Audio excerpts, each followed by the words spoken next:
अस्सलाम वालेकुम नाज़रीन। अल लतीफ़ खोसा ने ख्वाजा साद रफ़ीक से होने वाली मुलाकात का इंकशाफ किया। ख्वाजा साद रफ़ीक मरियम नवाज, नवाज शरीफ और शहबाज शरीफ के अवाम के वोट्स पर डाका डालने पर क्या रद्द-ए-अमल दिया, इस पर उनका क्या मौक़िफ़ है और ख्वाजा साद रफ़ीक के साथ लतीफ़ खोसा की इस बारे में क्या गुफ्तगू हुई वो बताया। इसके अलावा किस तरह से आसिफ जरदारी और बिलावल भुट्टो, जुल्फ़िकार अली भुट्टो और बेनज़ीर भुट्टो के कातिलों के साथ मिलकर ओहदों के मजे लूट रहे हैं। आइए पहले उनकी गुफ्तगू सुनते हैं, फिर इस पर बात करते हैं। देखें, जो शान जीत के लड़ने में, अब मैं ये आपसे बेहतर कौन जानता है और देखें, मेरे मद्दे मुखालिफ जो है ख्वाजा साद रफ़ीक, उसने तस्लीम किया और मुझे ट्वीट ही नहीं, फ़ोन पर भी मुझे मुबारकबाद दी।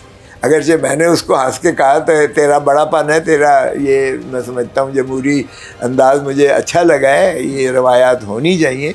लेकिन मैंने कहा खुदारा अपने बड़ों को भी ज़रा ये थोड़ा बहुत मशवरा दे देना था कि अगर नवाज़ शरीफ डॉक्टर यास्मीन से हार गया है और वो ये तस्लीम कर लेता है तो कितना उसका कद काट बढ़ जाता। अगर ख्वाजा आसिफ इसी तरह अगर वो रिहाना डार से हार गया और वो हारने की अपनी शिकस्त तस्लीम कर लेता तो भी उसकी जो है मैं समझता हूँ ये कद काठ में इजाफा होता। तो बड़ों को भी मैंने क्या समझा देना था, ये थोड़ा सा दर्द दे देना था। बड़ा हंसा इस बात पे, कहता है उनको कौन समझाएगा, मैंने तो बाहर गैप महसूस किया तो मैंने आप मेरे बड़े भाई हैं, मोहसन है, मैंने आपका अगर कोई गुस्ताखी हुई हो इलेक्शन कैंपेन के दौरान तो मैं माजरत खा हूँ। ये मैं समझता हूँ अच्छी रवायत। तो कभी आपने सोचा नहीं कि अगर ज़र्फ वाला उम्मीदवार ना होता आपके मुखालिफ, तो बहुत से लोग हैं जो जीत गए, कई दिन बाद भी जीत गए, उसी रात भी जीत गए। नहीं, ऐसा नहीं हुआ। नहीं, ऐसा बिल्कुल भी नहीं हुआ, बल्कि उसने पूरे अपना जतन किया। अच्छा, पूरा जतन किया, हल्का अपनी मर्जी से बनवाया, स्टाफ अपनी मर्जी का लगाया, पोलिंग स्टेशन अपनी मर्जी के लगाए, प्रिजाइडिंग ऑफिसर पोलिंग ऑफिसर्स अपनी मर्जी से करवाए। और उसके बड़ों ने उसको शिकायत की कि तुझे क्या पड़ी थी, तेरा भी हम कुछ करते, तूने क्यों एकदम अपनी शिकस्त को तस्लीम किया। उसने कहा शुक्र करो कि बल्ला नहीं था, अभी तो मैं 45,000 वोटों से आ रहा हूँ ना, अगर बल्ला होता तो 1.5 लाख वोटों से मैं हारता। अच्छा, ये नताइज होते, बिल्कुल यही होता। अगर यानी बल्ला होता तो इससे भी वर्स्ट नताइज थे, बहुत वर्स्ट होते। अभी इसमें ज़ाया बहुत हुआ है वोट, बहुत वोट ज़ाया हुआ है। अब मसलन मेरा के था जी, के फो किंग, के फो खान, के फो खोसा, मतलब किंग खान, क्योंकि इमरान खान को किंग खान भी हम कहते हैं, तो वो उस नाते से भी था। फिर मेरा इत्तेफाक से के खोसा भी बनता है। तो सूबाई में सफ़ेद वो पर्ची थी, सूबाई में भी के का निशान था पर्ची में, ठीक है।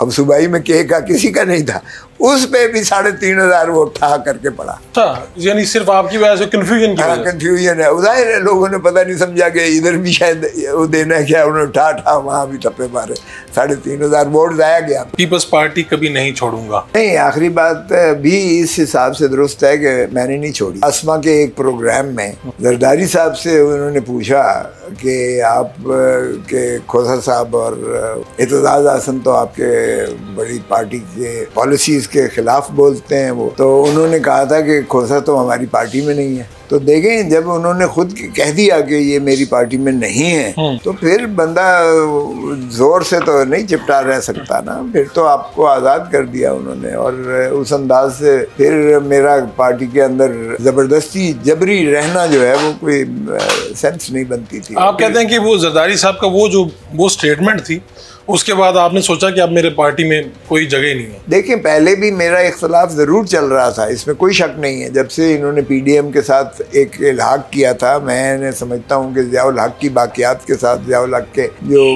मुतमन्ना है उनके साथ पीपल्स पार्टी का संगम, ये पार्टी का नज़रियाती कारकुन कभी नहीं तस्लीम कर सकता इसे। और फिर उसने बीबी के जो ऊपर से आसमानों से जो गंदी तस्वीरें फेंकी थी, और फिर जरदारी साहब के अपना बारे में वो कहते थे पेट फाड़ के खंजर मार के तो डॉलर निकालेंगे और पता नहीं चौकों में लटकाएंगे और वगैरह वगैरह, अली बाबा 40 चोर, वो सारे कुछ जो है वो बड़ा मुश्किल है कि पाकिस्तान का कोई बाज़मीर पीपल्स पार्टी का नज़रियाती शख्स जो है वो इन चीज़ों को, इनके संगम को बर्दाश्त करे। क्या इक़्तिदार की इतनी ही हवस, इतनी ही लालच है कि आपने अपने बदतरीन दुश्मन से जो भुट्टो के कातिल हैं उनके साथ आप जाके संगम कर लें। और फिर मैं तो बिलावल पे भी हैरान होता हूँ कि देखें आप अपना माँ के कातिल के जो है वकीलों के साथ, वो लॉ मिनिस्टर जो आज है वो इसकी माँ के कातिल के वकील थे, इसके सामने पेश हुए थे बिलावल जी, सुप्रीम कोर्ट में पेश हुए थे। बिलावल मौजूद थे वहाँ उस वक्त अदालत में जब उनके वो दिफा में पेश हुए थे उनके कातिलों के, सऊद अजीज और खुर्रम शहजाद के, और बिलावल मौजूद थे सुप्रीम कोर्ट में। तो बिलावल भूल गए? मुझे समझ नहीं आती है, मैं तो माफ़ नहीं कर सकता, कम अज़ कम मेरा ठीक है एक अकीदत का रिश्ता था, मेरे घर ठहरी थी बीवी।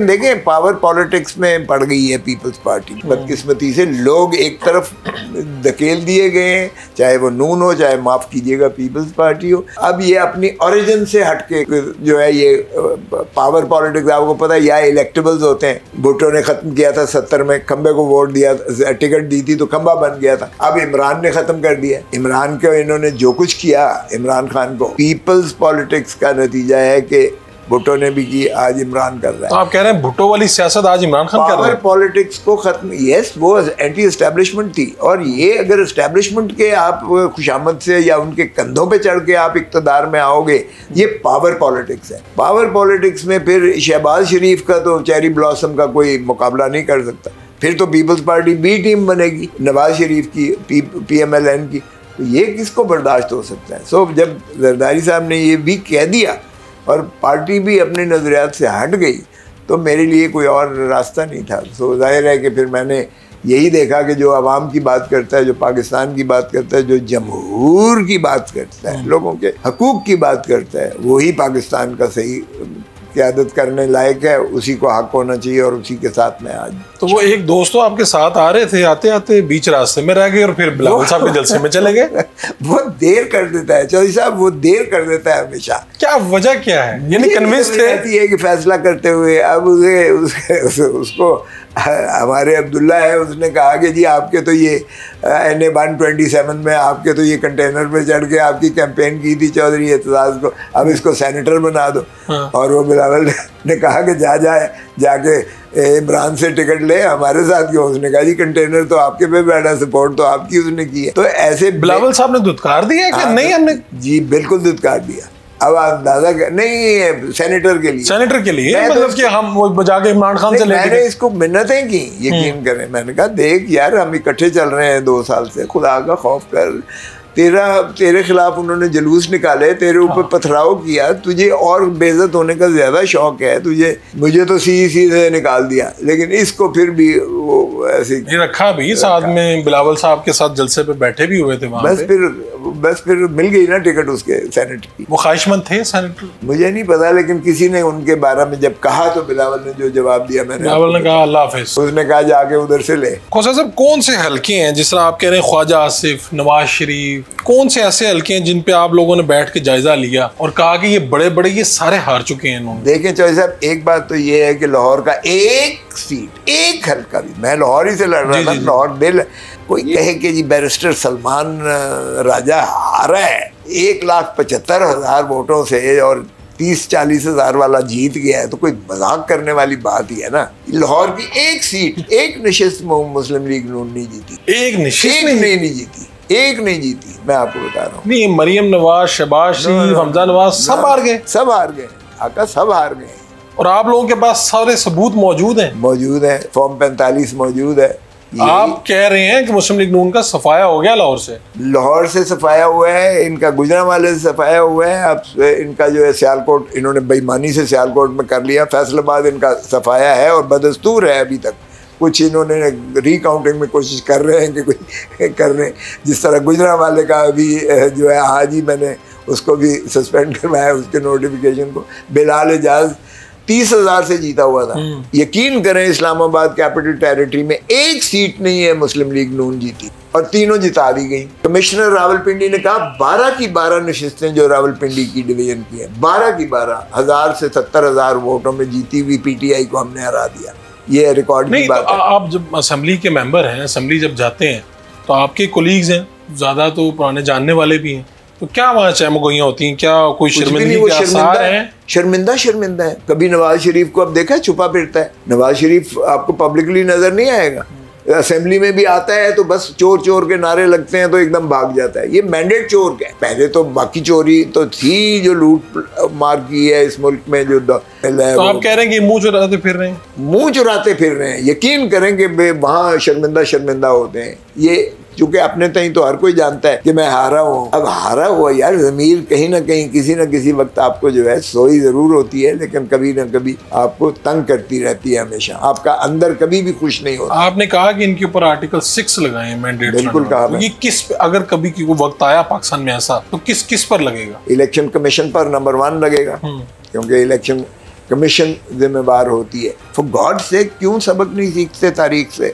हमने मुल्क तो दुलख्त कर लिया, लेकिन लोगों का मैंडेट ना माना हमने। अवाम की ख्वाहिशात, उनकी जो है वोट का जो है इस्तेहकाक को हमने तस्लीम किया। खुशा साहब आज तो रावी चैन ही चैन लिख रहा है, अगर मैंडेट चोरी भी हो गया है तो सब कुछ चल रहा है। यहाँ पर वज़ीर आज़म शहबाज शरीफ हैं, मोहसिन नकवी वज़ीर दाखिला हैं, मरीम नवाज वज़ीर आला पंजाब हैं और इमरान खान कैद में। ये हुकूमत आपको नजर आ रही है इसका वजूद? अपना ये वज़ीर ख़जाना तो बना नहीं सकता। शहबाज शरीफ, एक तो मैंने इस पे एतराज़ किया था, उमर अयूब चूँकि हमारा उम्मीदवार था, उससे उसकी दरख्वास्त थी कि ये नाअहल है, जो अपने हल्के से हारा हुआ है, वो 25 करोड़ अवाम का कैसे चीफ एग्जीक्यूटिव बन सकता है? यानी शहबाज शरीफ के बारे में यस, मैंने ये एतराज़ किया, उसको बहस की मैंने। फॉर्म 47 की पैदावार है, जो अपने हल्के से हारा हुआ है। आप शहबाज शरीफ साहब को भी कह रहे हैं कि ये जेली मैंडेट है और आप वज़ीर आज़म नहीं मानते? नहीं मानते, बिल्कुल। नाज़रीन, आप अंदाजा कीजिए कि ख्वाजा साद रफीक के बारे में लतीफ़ खोसा का कहना था कि जब मैंने ख्वाजा साद रफीक से ये कहा कि आपने तो हार मान ली है, अब अपने बड़ों को भी समझाएं कि वो भी अपनी शिकस्त तस्लीम करें, ना कि अवाम के वोट्स पर डाका डालकर जबरदस्ती इस मुल्क पर मुसल्लत हो जाएं।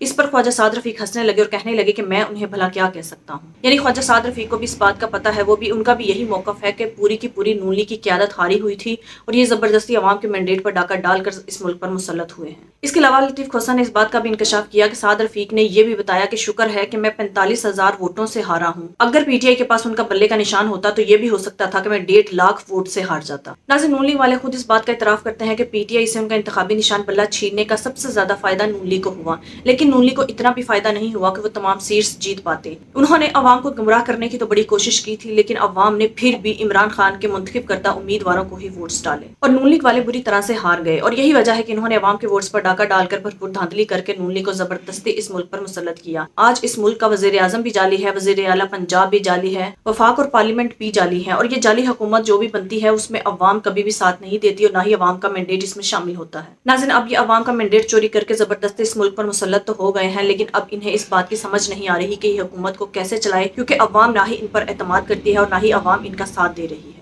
दूसरी तरफ नाज़रीन, पीपल्स पार्टी जो खुद को जमहूरी पार्टी कहते हैं और कहते हैं कि हम भुट्टो की सियासत को आगे लेकर चल रहे हैं, लेकिन लतीफ़ खोसा का कहना था कि आसिफ अली जरदारी और बिलावल भुट्टो ने जुल्फ़कार अली भुट्टो और मोहतरमा बेनज़ीर भुट्टो के कातिलों के साथ मिलकर ओहदों के मजे लूट रहे हैं और ये सिर्फ और सिर्फ इक़्तिदार के हवस में सब कुछ भूल चुके हैं। और मुझे ये गवारा नहीं था, जब मैंने इस पर तनकीद की तो इन्होंने मुझे पार्टी से निकाल दिया। लेकिन लतीफ़ खोसा पूरी उम्मीद भी है और खुश भी है कि उन्होंने एक सच्चे और ईमानदार शख्स का साथ दिया और वो है इमरान खान। दूसरी तरफ नाज़रीन, एतजाज़ अहसन, जिन्हें पीपल्स पार्टी की गंदी सियासत से इख्तलाफ था, लेकिन उन्होंने बिलावल भुट्टो का सिर्फ इसलिए दिया कि वो मोहतरमा बेनज़ीर भुट्टो के बेटे हैं और इलेक्शन की कैंपेन में बिलावल भुट्टो का पूरी तरह साथ दिया। लेकिन जैसे ही ये इक़्तिदार पर मुसल्लत हो गए तो फिर इन्होंने एतजाज़ अहसन को दुत्कार दिया और सेनेट की एक सीट तक न दी और ऐलान किया कि जाओ इमरान खान से सीट मांगो। नाज़रीन, नून लीग को पीपल्स पार्टी की यही गंदी सियासत है कि ये जैसे ही इक़्तिदार में आते हैं तो फिर ये सब कुछ भूल जाते हैं। नाज़रीन, आपकी इस बारे में क्या राय है, कमेंट में जरूर बताइएगा। अगली वीडियो में मिलते हैं, तब तक के लिए अल्लाह हाफ़िज़।